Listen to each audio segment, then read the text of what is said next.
Assalamualaikum warahmatullahi wabarakatuh. Perkenalkan nama saya Muhammad Sofi Alwan, NIM 250401020082. Di sini saya akan mencoba menjawab UTS jaringan wireless dan mobile. Untuk nomor satu, jelaskan cara kerja komunikasi jaringan wireless secara transmisi data dan arsitektur jaringan komputer.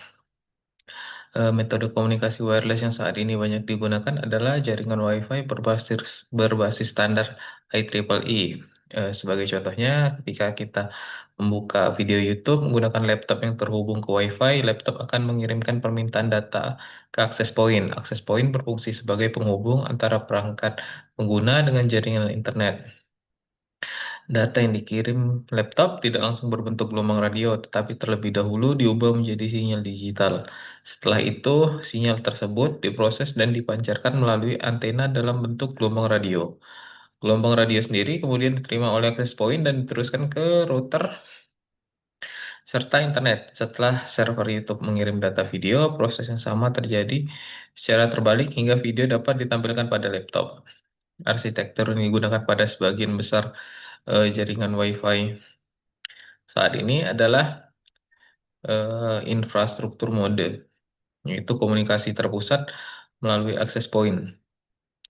Metode ini dipilih karena lebih stabil, mudah dikelola, dan memiliki tingkat keamanan yang lebih baik dibanding mode ad hoc. Dari penerapan tersebut dapat dianalisis bahwa access point menjadi komponen utama yang mengatur lalu lintas data antar perangkat. Jika akses point mengalami gangguan, maka seluruh komunikasi jaringan dapat terganggu. Oleh karena itu, metode infrastruktur menjadi pilihan utama dalam implementasi jaringan wireless modern. Untuk soal kedua, jelaskan cara kerja modulasi data dalam komunikasi jaringan wireless. Modulasi adalah eh, proses menumpangkan sinyal informasi ke gelombang pembawa ya, atau carrier sinyal agar dapat dikirim melalui media wireless. Tanpa modulasi, sinyal digital tidak dapat dipancarkan secara efektif melalui udara. Cara kerjanya dimulai ketika data digital, misalnya 10110010 dikombinasikan dengan gelombang pembawa yang memiliki frekuensi tinggi. Selanjutnya, amplitudo, frekuensi, atau fase gelombang pembawa diubah sesuai dengan data yang akan dikirim. Sinyal yang telah dimodulasi kemudian dipancarkan melalui antena menuju perangkat penerima. Setelah diterima, dilakukan proses demodulasi untuk mengembalikan sinyal tersebut menjadi data asli sehingga informasi dapat dibaca dan digunakan oleh perangkat tujuan. Metode ini banyak digunakan pada jaringan Wi-Fi karena memungkinkan pengiriman data secara cepat dan efisien melalui udara. Untuk soal nomor 3, jelaskan prinsip encoding dan decoding yang diterapkan dalam jaringan komunikasi wireless dan manfaat dengan proses tersebut. Pada jaringan wireless, encoding digunakan untuk mengubah data menjadi format yang sesuai untuk dikirimkan melalui media udara. Sebagai contoh, saat mengirim pesan WhatsApp, data teks yang diketik menjadi pengguna akan diubah menjadi pola sinyal tertentu sebelum dipancarkan. Setelah sinyal diterima oleh perangkat tujuan, proses decoding dilakukan untuk mengembalikan sinyal tersebut menjadi data asli sehingga pesan dapat dibaca. Metode encoding dan decoding sangat penting karena memastikan data dapat dipahami oleh perangkat penerima. Tanpa proses ini, komunikasi antar perangkat tidak akan berjalan dengan baik.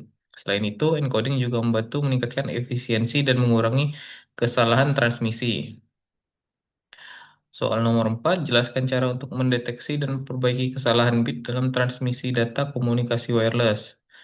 Dalam komunikasi wireless, sering terjadi gangguan akibat interferensi sinyal, cuaca, atau jarak yang terlalu jauh. Untuk mengatasi hal tersebut, digunakan metode CRC atau Cyclic Redundancy Check. Pada metode ini, sistem menambahkan kode pemeriksa pada data yang dikirim. Ketika data diterima, sistem akan melakukan pengecekan ulang. Jika ditemukan perbedaan, maka sistem mengetahui bahwa terjadi kesalahan transmisi. Dalam penerapan nyata pada Wi-Fi, apabila data terdeteksi rusak, maka sistem akan meminta pengiriman ulang menggunakan mekanisme automatic repeat request.